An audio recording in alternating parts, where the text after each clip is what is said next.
Numbers chapter 20 verse 1. Zvino vana vaIsraeri ungano yose vakasvika murenje rezini nomwedzi wokutanga. Vanhu vakagara paKadeshi.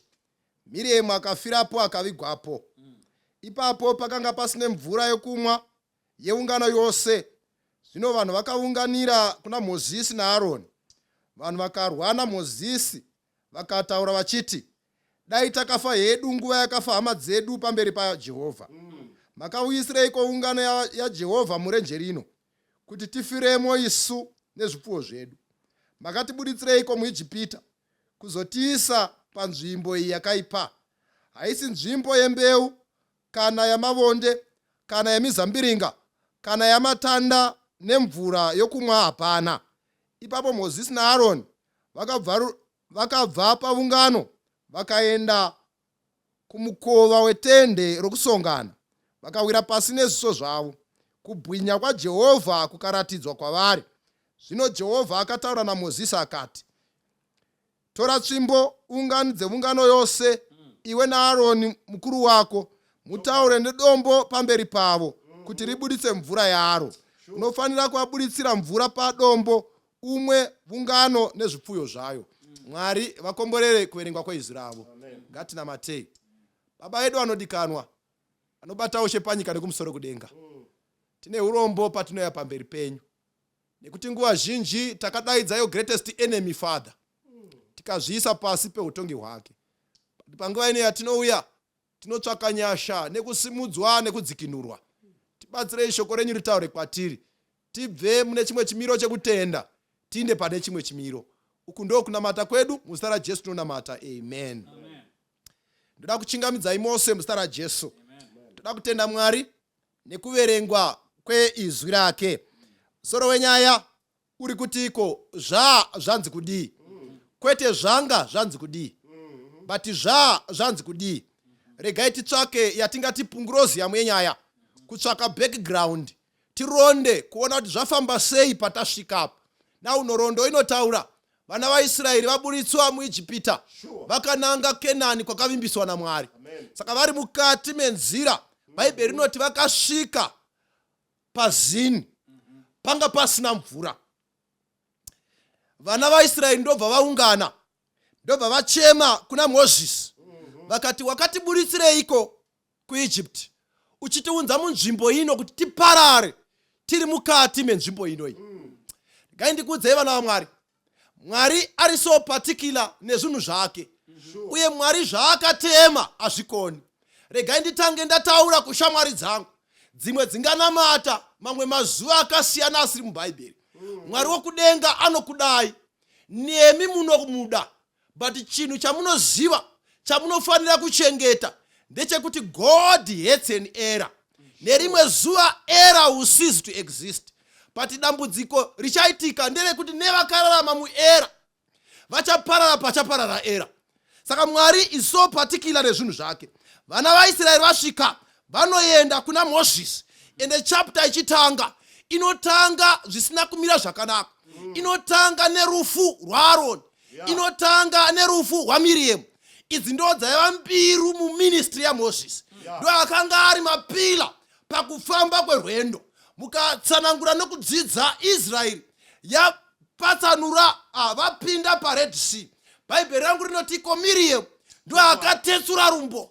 Ndobva alidha madzimai achipemberera nekukuza Mwari wokudenga nemhaka yekubatsira kwaanga aita Israeri. Kwete zvega ukadzidza Bhaibheri rinoburitsa Miriamu ari one of the prophetess akarekodwa muhistory yaIsraeri. Saka anga asiri mukadzi wokutamba naye. Aioccupy position yakakura murwendo rwavana vaIsraeri.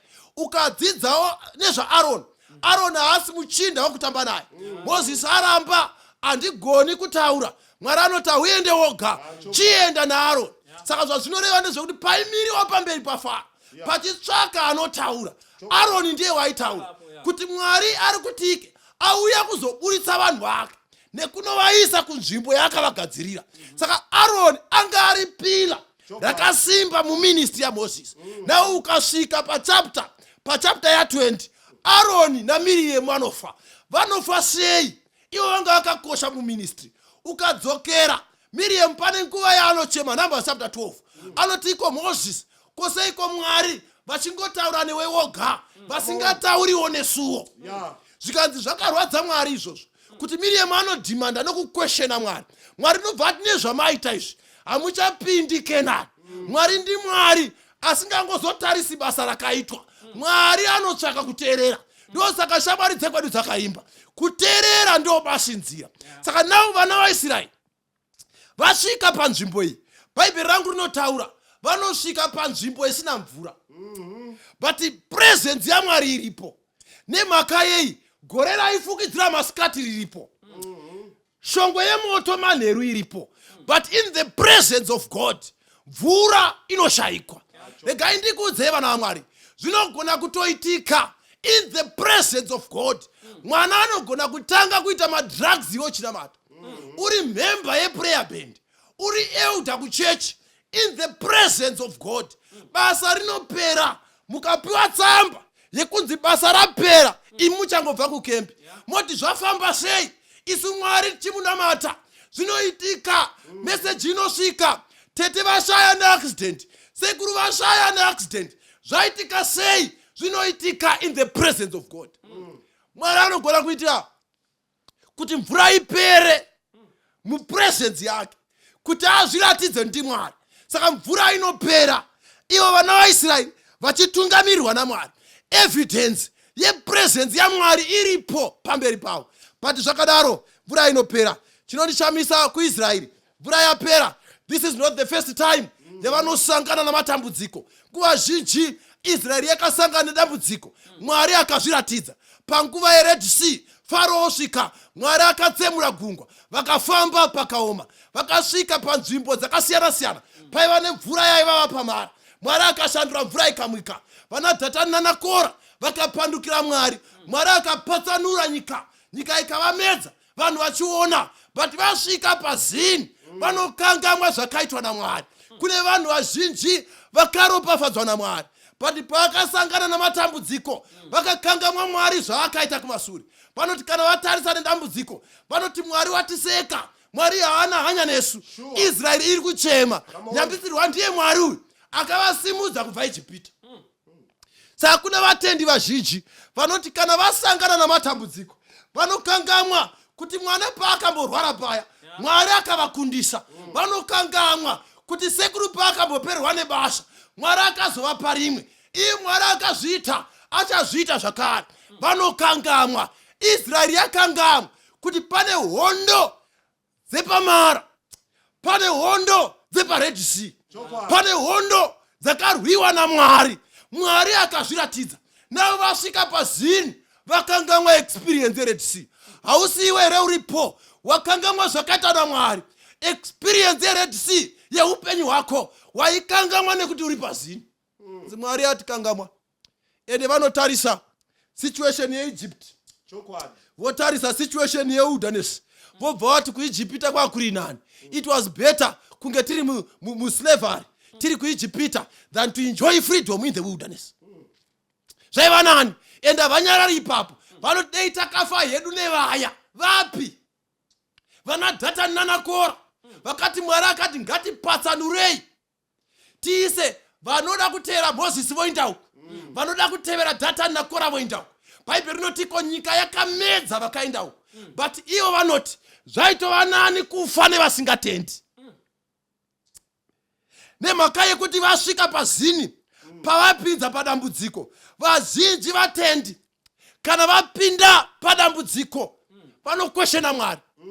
Voti zvaitova nani, zviri nani titopararira kun'anga nekuti Mwari wacho wanonoka. Israeri inokombeya masituations maviri aya yoona sekuti zvaitova nani, Mwari wacho ashaya kuvabatsira. Kudemba kana chokwadi chatinomiririra chatestwa. Pane nguva yekuti kutenda kwedu kunotestwa, but Mwari anenge achititsvaka. Saka taifana kuona evidence yepresence yake, nekuti pila riripo.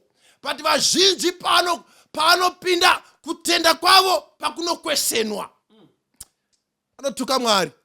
Saka pano tinosangana naIsraeri ichituka Mwari, but Mwari ngaavongwe. Teerera unzwe verse 8. inotiko tora tsvimbo unganidze ungano iwe Aroni mukuru wako mutaure nedombo pamberi pavo kuti ribudise mvura yaro. Unofanira kuvaburitsira mvura padombo umwise ungano nezvipfuyo zvayo. Numbers chapter 20 verse 8 to 11 inoti kudii. Verse 8. Tora tsvimbo unganidze ungano iwe naAroni mukuru wako mutaure nedombo pamberi pavo kuti riburise mvura yaro. Unofanira kuvabudisira mvura padombo unwise ungano nezvipfuyo zvavo. Ipapo Moses akatora tsvimbo yakanga iri pamberi paJehovha sezvaakanga arayirwa naye. Moses naAroni vakaunganidza ungano pamberi pedombo. Akati kwavari, zvino chinzwai imi vokumukira Jehovha, kuti ngakubudisirai mvura padombo iri here? Mwari varopafadze kuverenga kweshoko ravo. Rangarirai musoro wedu wenyaya unoti zvaa zvanzi kudii, kwete kuti zvanga zvanzi kudii. Zvaa zvanzi kudii. Pano paita commotion padesert. Israeri yapenga. Pave nepandemonium. Hapasina kumira zvakanaka. Saka Moses naAroni vanotizira kutabhenekari. Vowira pasi. Voti Mwari vanhu venyu ava. Zvanzi naMwari torai tsvimbo. Tsvimbo sei vakatora tsvimbo? Tsvimbo yanga iri sign yekuti musaita rebellion. Rangarirai kuti ndiyakatunga maruva iyi. NdiMwari ataura. Takuita zvataurwa naMwari. Moses tikatarira nenhendeshure waiva murume wehasha. Exodus chapter 2 verse 11. Aona vaIsraeri vachinetsana. Akaita sei? Akavati tarirai muri hama. Mumwe wacho anofungidzirwa kuti akanga ari Kora airwa nemumwe from extra biblical tradition. Anonzi akati wakuda kundiita sezvawakaita muIjipita uya. Moses waiti zvamubata. Waiponda. Wangasina kutamba naye. He was the Mike Tyson. But nyasha dzaMwari dzakamutova for 40 years kuma Midianites. Metamorphosis. Mwari vachimubika nekumukanika. Numbers chapter 12 verse 3 of that. Hakuna anga akapfava saMoses. Mwari vamuisa process repaguyo vamugadzira. A humble man who was Moses anga akapfava. But zvambata Israeli yapopota. Anosimuka oti kuvanhu, naimi maribels obva opupa nehasha. Zvivi zvaMoses zvekare, old Moses before the baptism of Red Sea zvakadzoka. Verenga 1 Corinthians chapter 10 note, Israel yese was baptized into Moses. Vakapinda pakati pemvura, glory iri pakati. Na iye Moses wakapabhatidzwa. The old Moses wekuponda pavakangosvika mbara anga atendeuka. But zvakadzoka kumukomana. Ndoda kutaura nemi members nevanoteerera nevaoni navatendi. Chenjera zvivi zvazuro when exposed in a crisis. Zvinogona kudzoka. Zvaunoti wakakurira zvinogona kudzoka. Usatemba kuti ini ndaiva pfambi, usatenda kuti ini ndaiva mhondi. Zvinogona kudzoka mukoma. Stay in prayer. Stay in Bible study. Stay in witnessing. Zvinodzoka. Tsikirira munhu wekare anogona kudzoka. Zvivi zvaMoses zvakadzoka. Hasha dzamubata. Anoita sei? Zvinonzi Mwari vati kudii? Vati it was plural. Vanoti endai munotaura nedombo. But Mwari ati taurai nedombo. But ivo vakaenda, Moses akataura nevanhu. Zvaa zvanzi kudii Moses? Taura nedombo. But iwe wataura nevanhu. Zvaa zvanzi kudii? Taura nedombo. Iwe wakutaura nevanhu. Exodus chapter 4 verse 17. Mwari vachituma Moses kuEgypt. Vanoti Moses enda unoona Tutmos the third, the most powerful Pharaoh. But anoti Mwari ndinokakama zvonzi iwe nyaya izi yako ndaisa Aaron kuti iwe uchava saMwari. Kuradza ndioneka uri source of information. But hopa kuna Aaron, he is the prophet, he is the spokesperson. Ndiye achataura. naye Aaron pese pa 10 plaques ndiwo waitaura pana Faro. But apa panopisa apa Israeli yakagumbuka because hapana mvura. Aaron akanyarara akawanda akatereka Mozisi ataure. Saka chivi cha Aaron chinonzi the sin of silence. Aaron akanyarara, sins of omission. When we are supposed to speak, we mute our voices. Sin, silence is voting for oppression.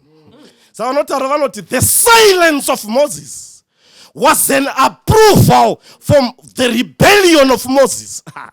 Kunyarara kwa akaita aka-expose Moses. Mwarati Moses ndewe hasha afaniri kutaura kuvanhu. Akataura anorasika nehasha. Saka iwewe ndio unofanira kutaura. Moses hafaniri kutaura. But Aaron akanyarara. He was a sentinel slept on duty. Naririre yakakotsira pabasa. Imbwa, but imbwa isingaukuri pabasa. Dead kune varume vanyarara nhasi. Because vane zvitema zvinonzi sins of silence. Chavanyararidza nhasi. One, imari. Paita mari.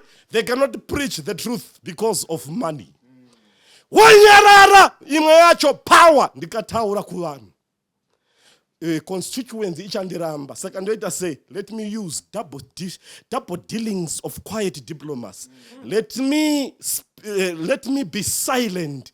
Ndongonyarara ndinetsane nevanhu. But Mwari kuti aiwa ndiri makanewe Aaron itsika yake. Exodus chapter 32 akanyarara Mozisi akwira mudenga. Chimuru kwakuumbwa akanyarara. He failed to calm the storm of the congregation. Mozisi achiburuka wakati isatidi Mozisi. Mozisi ane hasha, he's tyrannical. We want a calm leader. Saka kune vanhu vanyarara.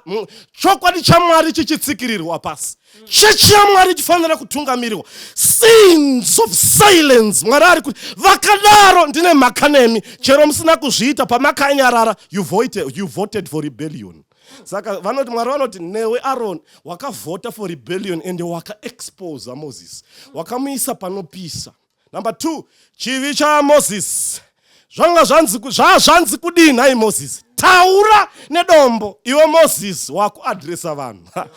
Leaders chero pane panomuka bopoto. Pasangano. Kuma conference, kuma sessions. Nyaya izi yako ndiye Mwari. Vanhu havazi vako. Chero zvaoma mirira Mwari. Mirira Mwari. Siya Mwari anoadresa oga. Usape. Don't be conclusive.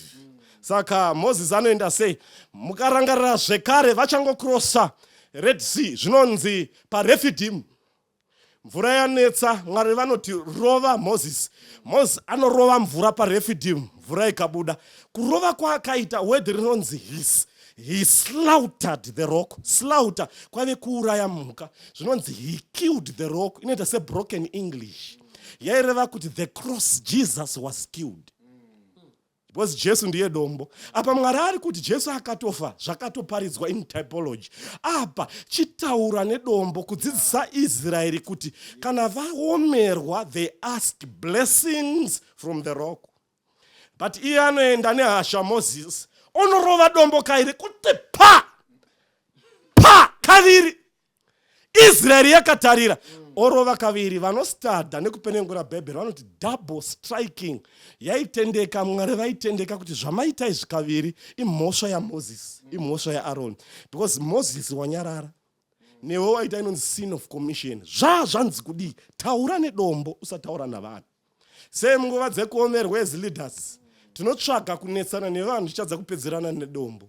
In crisis, Moses akataura nevanhu. Kwakurova dombo. Arova dombo. Pati mvura yakabuda. Pane zvandoda kutaura. Zvaa zvanzi kudii. Kana Mwari ataura, tikasaita zvataurwa naMwari zviri safe here kwatiri. Kune inonzi exact obedience. Inexact obedience. Exact obedience. Kufamba nemunemo kuti Mwari akati kudii. but inexact obedience ndio yakaitwa naAaron naMoses panapa. Ndio toda kutaura.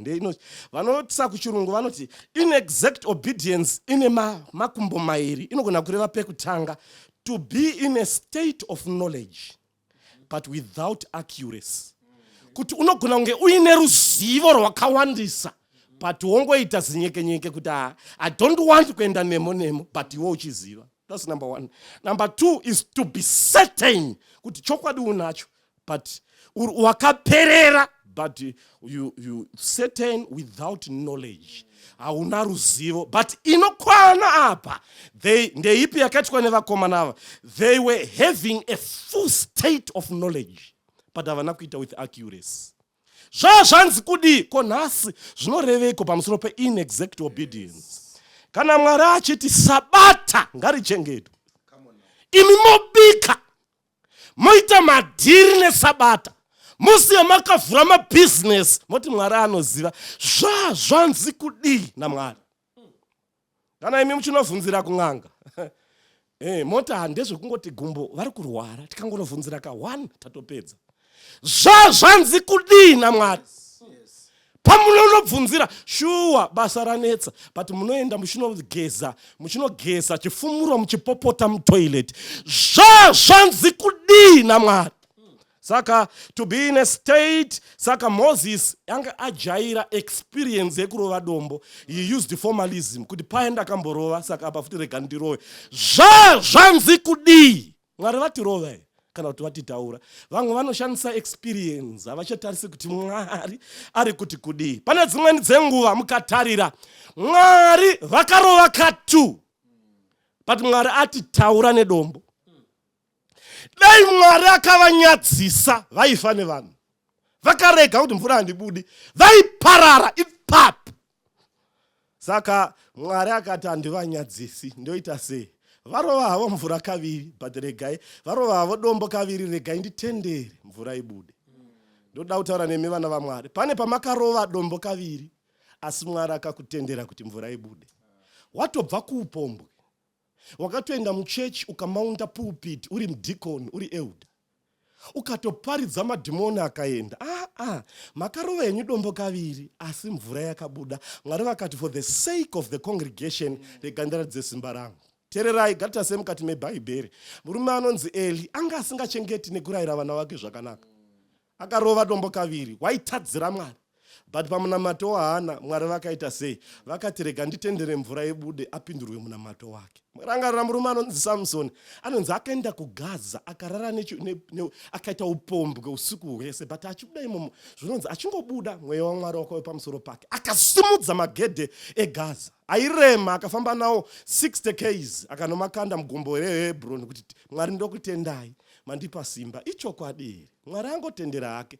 Ngaticherechedzei vana vaMwari. Mukarangara murume anonzi David akarova dombo kaviri. Atorepa Bathsheba anouraisa Uriah but Mwari anomupa simba kuhondo but mvura yakabuda. Pane patinototi mvura yakabuda haisi sign yekuti Mwari ati tateerera Mwari zvaataura. Ati for the sake of my name and the congregation rekanditendere mvura ibude. Zvaa Zvanzi Kudii nai munhu waMwari. Tiri kuenderera mberi nemusoro uri kuti Zvaa Zvanzi Kudii. Tinodzidza kubva pavhesi number 12 kusvika pavhesi number 13. Bhaibheri rinoti ipapo Jehovha akati kuna Mozisi naAroni, zvamusina kutenda kwandiri kunditsaura pamberi pavana vaIsraeri, hamungapinzi ungano iyi munyika yandakaipa. Ndiyo mvura yeMeribha, nokuti vana vaIsraeri vakarwa naJehovha akazviratidza kwavari ari mutsvene. The Lord had to show himself holy, just and fair. Haugoni kuti Mwari ataura kuti tiri kuenda nekurudyi iwe woti ayewa ndinoenda nekuruboshwe and you remain safe. God is very particular. Ukaverenga Deuteronomy paanonoperera chapter 34, one of the most painful chapters in the Bible.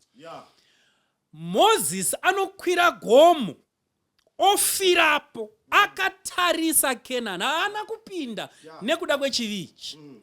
Hatigoni kuita madiro tikagona kurarama zvakanaka naMwari.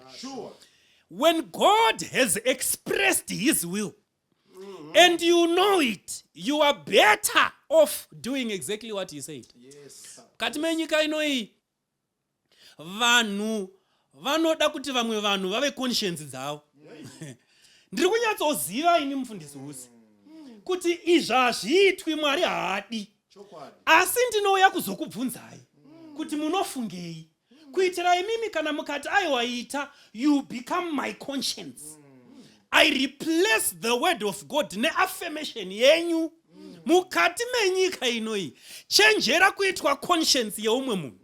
Vamwe vanouya kuzokubvunza kuti unofungei pazvinhu zvavanoziva kuti Mwari haadi. Be careful of those people. God is very particular. If he has expressed his will on how we must dress, we are better off doing it that way.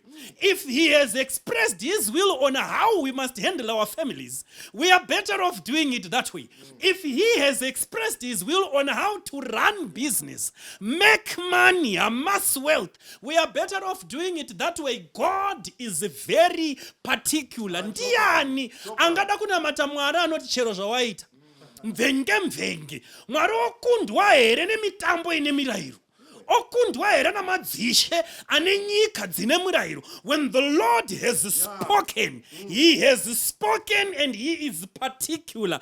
Ita sekureva vanhu vanoti kana vakatarisa nyaya vanoti God was being difficult on Moses. He was very hard. Nekuti umwe munyori wandofarira anonzi Ellen White anoti this was the only spot ndochega chivi chakaitwa naMoses kubva pakutendeuka kwake ichi, the only one. But pachivi ichocho chimwe chete Moses akanzi Kenani haupindi. God is very particular. Don't think you can swindle your way around God's will. When the Lord has spoken, you are better off doing it the way. Nyangwe uine zvikonzero ndozviziva kuti unoda kuchengeta mhuri, but you are not safe if you are breaking the Sabbath. You are not. Do it the way God has said it. Zvaa Zvanzi Kudii. Tiri kuzviziva kuti unoda kupfekedza vana, tinozviziva kuti unoda kudzidzisa vana, tinozviziva kuti vabereki vanoda kuchengetwa. In any case, it is God who gave you those children. It is God who gave you those parents. He cannot be an irresponsible God to push you into a corner yekuti unotadza kuita zvaakakunzira panyika, but you have to do it through breaking his law. The Lord is particular. Mwari kana areva ita sekureva kwake. You are better off watching your business nose diving than to do what the Lord has not said. Ita zvawa vakomana ava chapter haina kupera Aaron wakanga afa.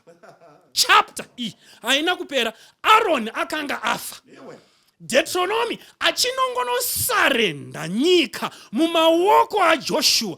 Moses breathed his last. Why? Nekuda kwechivi chapaMeriba. Because of the sin at Meribah. Why vana vaMwari? Kana Mwari achinga ataura nyangwe zvichirwadza kuteedzera, tevedzerai. Nyango muine zvikonzero nei musingadi kutevedzera, tevedzerai. Mwari unokudai zvakadaro. Learn to trust him. Ndosaka munyori akazoti test and see. Ravirai henyu muone. The Lord is good. Anoenderera mberi oti the Lord is a buckler. Mwari chidziviriro kuna vose vanovimba naye. There are moments in life paunonyatsokuona kuti Mwari vataura izvi, but ndikazviita ndinopinda munataisireva. Pinda munataisireva naMwari wako. Zviri nani. God is particular. Zvaa zvanzi kudii Moses? Zvaa zvanzi ndiro nditaure nedombo. Ko wazodii ndataura nevanhu ndikarova dombo? Aiwa Moses, zvaa zvanzi kudii? Tiri kuzviona hedu vanhu vamwa mvura zvipfuwa zvisina kuoma pahuro, asi zvaa zvanzi kudii?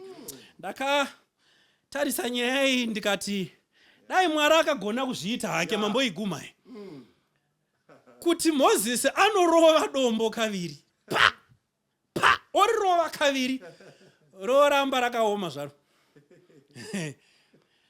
Vanhu vaizofungei pamusoro paMoses?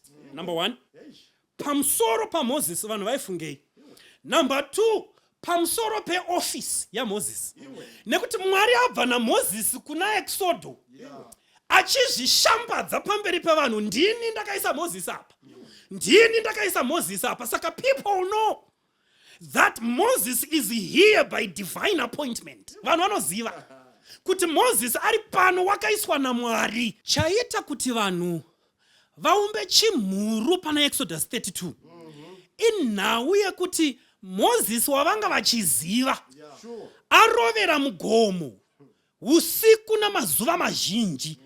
Saka vakutoumba chimhuru because the leader that they know is not present. Zvegore vari kuziva kuti riripo but vanoona Moses. Saka the crew knew, they were confident in the leadership of Moses as installed by God. Saka God is obliged to protect his leader. Saka paanotaura orova dombo, Mwari unotendera kuti mvura ibude. Number one, for the sake of the people. Nemhuka dzavo. Israeri ikapararira mugungwa, vaIgipita vanoti kudii? Kosaka vakaburitsirwa kuti vapararire. Chimwe chikonzero, Mwari washirida mutungamiri wake. Amuisa musafe space, akaona kuti dombo rikarohwa iri mvura ikasabuda. This man will lose his position pamberi pevanhu. And people will lose confidence in him as a leader. Ndiye aiunzirwa nyaya kwawe. Vanhu vaiunza nyaya kwaari in the confidence that he is the leader. Dzaiti kana dzapisa dzakonekwa nevarume vari muzasi, according to the advice of Jethro, dzaiperera kuna Moses. The buck stopped at Moses. It stopped with Moses. But mukatarisa nyaya iyi muchaona kuti Mwari unotendera kuti mvura ibude. And in that process, he is protecting his leader. Ari kuchengetedza mumvuri chiremerera chemutungamiri wake. But nhasi savatungamiri mukati memhuri, baba makafumura mudzimai wenyu pamberi pehama dzenyu. Handirambi kuti akanganisa. Ko makadii mamuchengetedza? Protect that person. Mamuchengetedzawo murume wenyu. Tazviona mbuya nhiya akavhiringa tsika dzekumusha kwenyu mhai, asi makadii kuchengetedza murume wenyu. Protect your fellow leader. Vamwe vakatungamira masangano, vaye vakatarisa vakati zvakanganisika, vakasimudza maoko, vakashoropodza anga akamira mberi, akashaya dignity pamberi pavanhu. Paanoti unzai maprayer request, ikoko hauyi. Nemhaka yei? Nekuti vanhu havachina confidence mumutungamiri, nekuti akafumurwa neumwe mutungamiri. Mwari protects his leaders. Anovanza kukonewa kwavo. Apedza kuwanza kukonewa kwavo, he does not overlook the guilt. Anovadonzera paside. Oti Aaron na Moses, iyaitwi Zvaa Zvanzi Kudii vakomana. Pane vatungamiri vakabva nechechi pasi pemuti. Maerida ariko mazuva ano, maerida emaslim fit masutu, vanomira pamberi votanga kuitawo zvidaidziro. Makagara kuchenye kumashure muchitarisa semunhu mukuru. Hamufumuri mutungamiri pamberi pevanhu, munomira zvokanganisika. Chechi haizi yenyu, haikona kurarama upenyu hwaUza, munofira paaritari.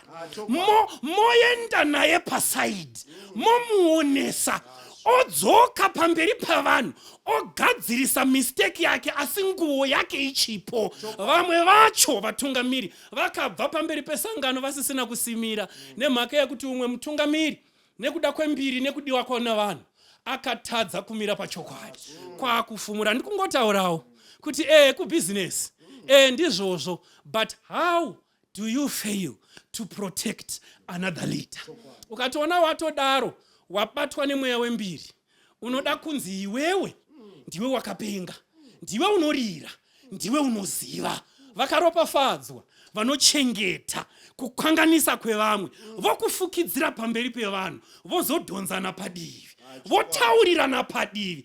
Kufukidzira kukanganisa kweumwe does not mean overlooking the guilt. Kuenda kunomuonesa, wona pawafamba apa unokuvadza chisangano, saka dzoka ufambe nepapapa. Modzokera yenyu zvevhudzi chena, mogara zvakare pasituro yenyu yekumashure. Mufana oenda pamberi, ogadzirisa paakanganisa, obva pamberi pesangano aine chiremerera chake. Shaura vhangeri nhasi ndevanoziva, vaomesera vasingazivi.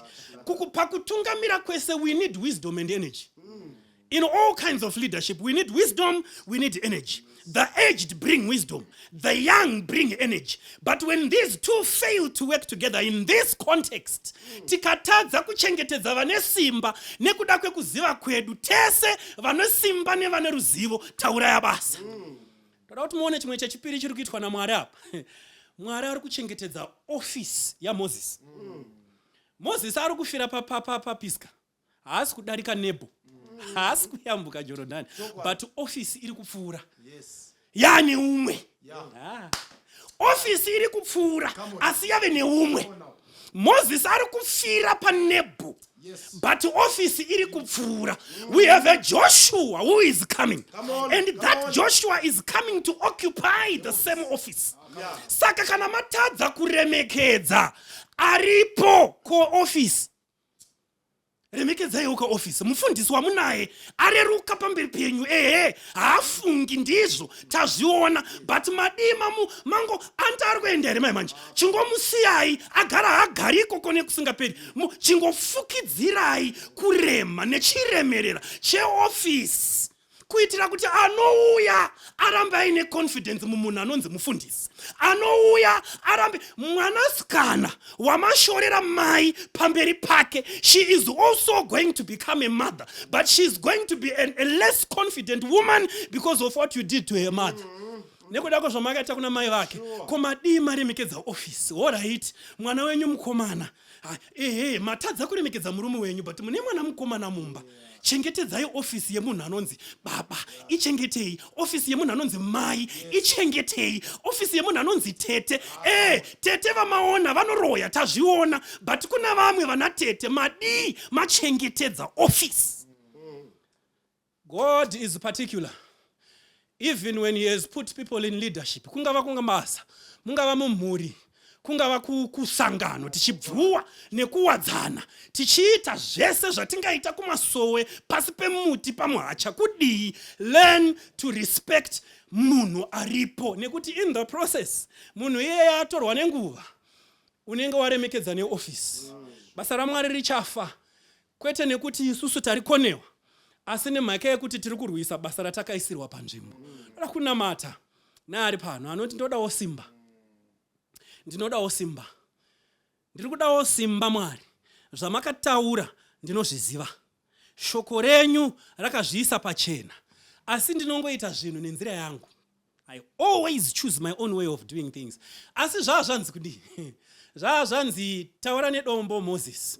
Sarirova, wakarirova paya zvakakwana. Jesu unofa kamwe, haafike piri. Kana totaura naye iko zvino, kana akafa kare. Saka kana totaura naye iko zvino, tinokumbira nemunamato. Unoziva kuti une maitiro auri kuita zvinhu. Ndiri kukubvunza Zvaa Zvanzi Kudii. Tiri kuzviziva kuti uri kudanana nemusikana wako. Asi madananiro auri kuita naye, Zvaa Zvanzi Kudii.